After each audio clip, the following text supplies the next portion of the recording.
SK कुकिंगमध्ये तुमचं स्वागत आहे। आज आपण छान असे मटरी बनवूया। मटरी पण बोलतात, टोस्ट पण बोलतात। काय तुम्हाला बोलायचं असेल ते बोलू शकता, कमेंटमध्ये सांगा। आता मी अर्धा कप दही घेतली आहे, पावणा कप साखर घेते। दोन्ही आपण असं मिक्स करून साईडला ठेवून देऊया। साखर आणि दही अशी मेल्ट होऊन जाते, चांगली मेल्ट झालं का साईडला ठेवून देऊया। हे बघा छान अशी मिक्स करून ठेवते मी।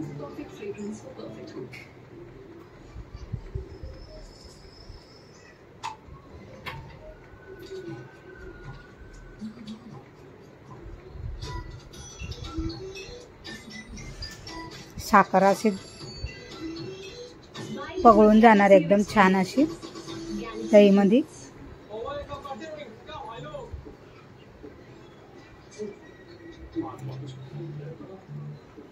आता एक भांडं घेते, पीठ मळायला ही साईडला ठेवून देऊया आपण दहीचं। आता पीठ घेते मी पीठ चाळून घेतले। 1 कप पहिले एक पीठ घेतलंय मी। आता हे दुसरं टाकते। 2 कप गव्हाचं पीठ आहे, गव्हाच्या पिठाचं बनवते मी। आता याच्यात टाकूया आपण 3/4 कप घी घेतले। आपण 4 चमचा भरून आपण हे टाकूया रवा, 4 चमचा भरून।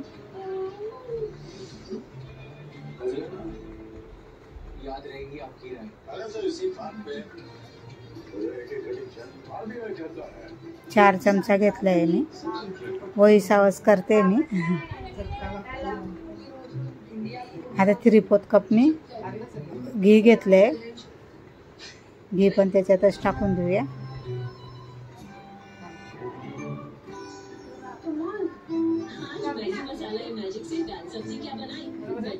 आता मीठ घालते चवीप्रमाणे।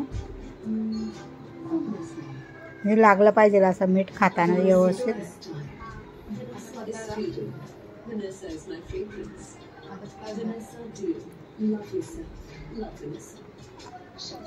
आता 3/4 मी हे घेतलंय कोकोनट, किसून घेतलंय मी खोबरं। तुमच्याकडे रेडीमेड असेल ते पण टाकू शकता। माझ्याकडे घरात होतं ते किसून घेतलं, ते टाकते। तीळ टाकते मी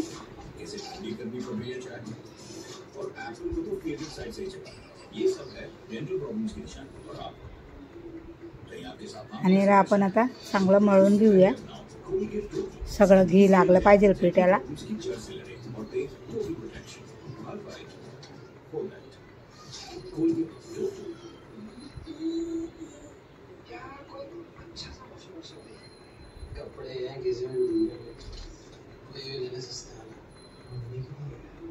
चांगलं एकजीव करून घेऊया आपण।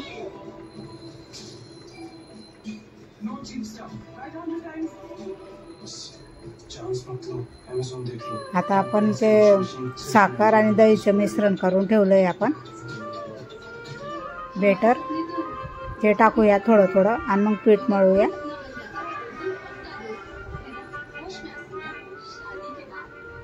पाणी नाही टाकायचं आपल्याला, याच्यातच पीठ मळायचं आहे।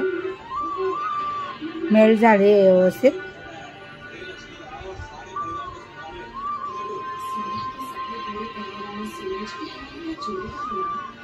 आपल्याला एकदम कडक पीठ मळायचं आहे, नरम नाही पीठ लगायचं आहे, आपल्याला मळायचं आहे।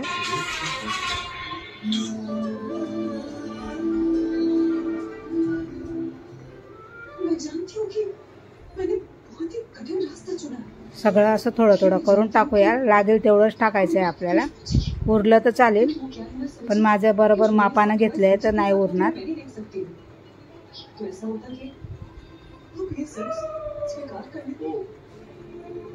आता सगळं टाकून दिलंय मी, शेवटचं राहिलंय आता हे।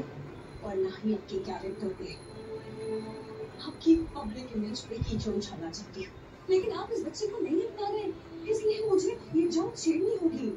और ख्याल रखिएगा ये जंग सिर्फ आपके मेरे बीच में होगी, अभी बहुत लोग इन्वॉल्व होंगे इसमें। और कब किसको कितना क्या पता चलेगा, उसके दोन्ही हाताने चांगलं मळून घेते मी.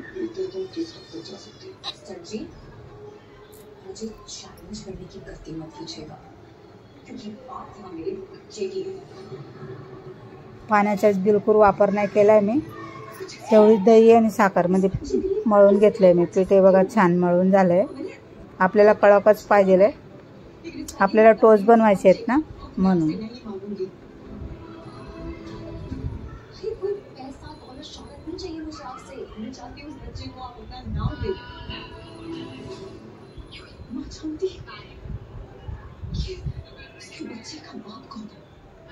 लय जोर लावावं लागतं त्याला. दाबून दाबून चोळून चोळून चांगलं पीठ मळून घेतलंय. जोर जास्त लागतं त्याला. बाकीचं काढून घेतलंय. एक गोळा घेऊन अजून चांगलं पीठ मळून घेऊया.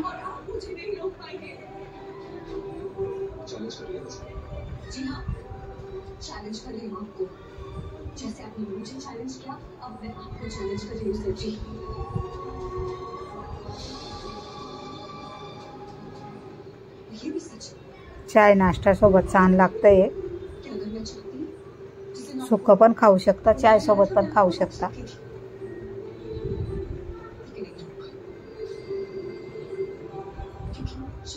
आता हा एक गोळा घेतलाय. याला आपण बरोबर साईज मध्ये करून घेऊया, ठोकून ठोकून.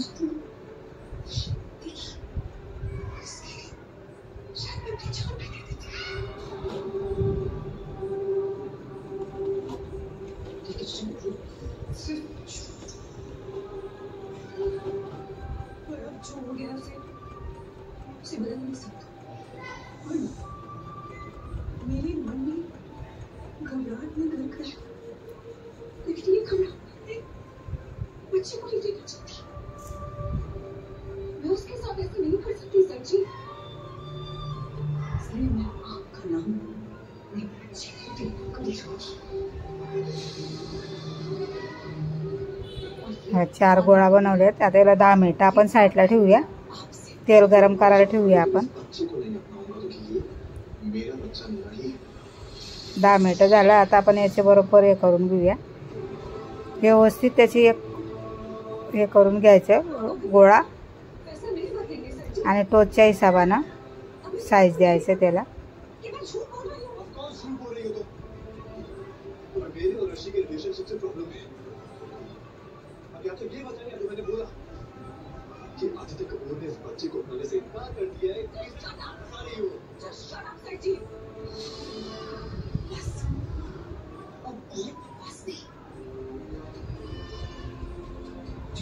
कापून घेऊया आता आपण.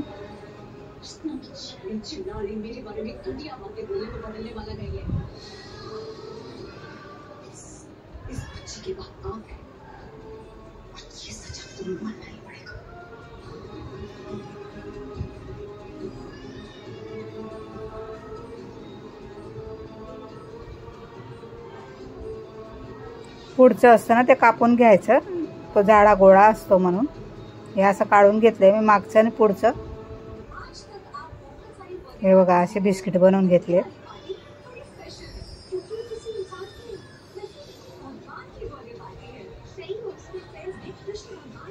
ते सगळे असेच बनवून घेऊया आपण.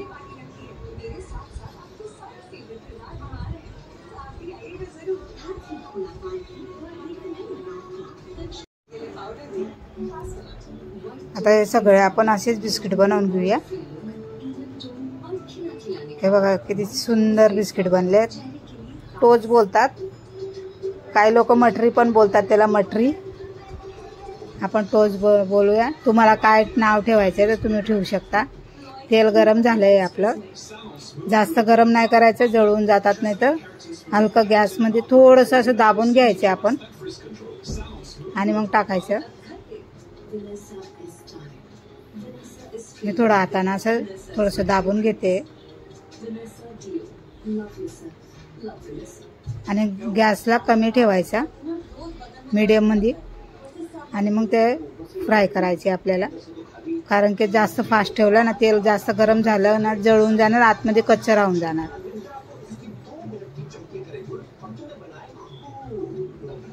जेवढं कढईमध्ये मावतील तेवढंच टाकूया. कढई अशी चवडी घ्यायची, थोडे थोडे टाकायचे.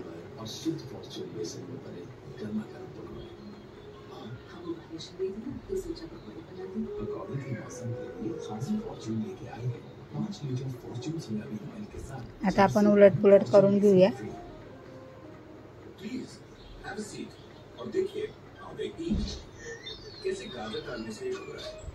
हलका हलका हातानं पलटी करायचं, जोरा जोरात नाही करायचं ना, तर तुटून जातील ते.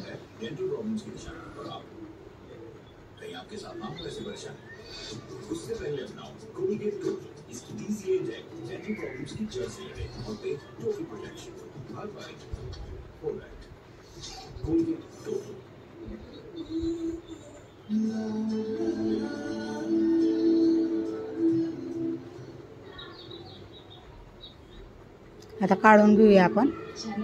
छान असे ब्राऊन कलरचे झाले.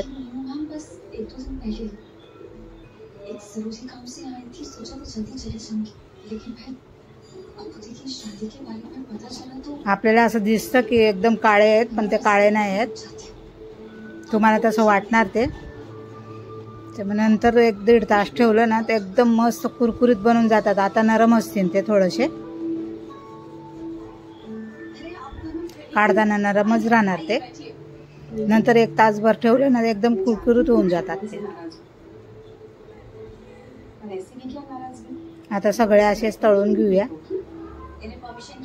आणि तुम्हाला माझी रेसिपी आवडत नसेल तर तुम्ही कमेंटमध्ये सांगा, ना आवडत असेल तरी कमेंटमध्ये सांगा. लाईक शेअर सबस्क्राईबर करा आणि आमची रेसिपीला प्यार द्या. आता इथपर्यंत आज आणलं तुम्ही, तर पुढे पण वाढवा. मला कमेंट करा, कमेंट.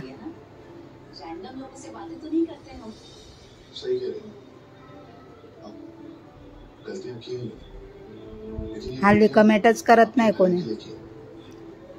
मी कमेंटची वाट बघते तुमची, कोणी कमेंट करणार असं.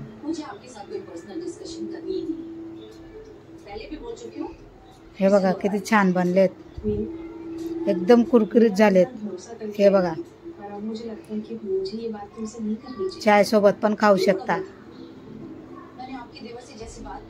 आणि सुक्क पण खाऊ शकता. पोरांना डबामध्ये पण देऊ शकता तुम्ही. थँक्यू.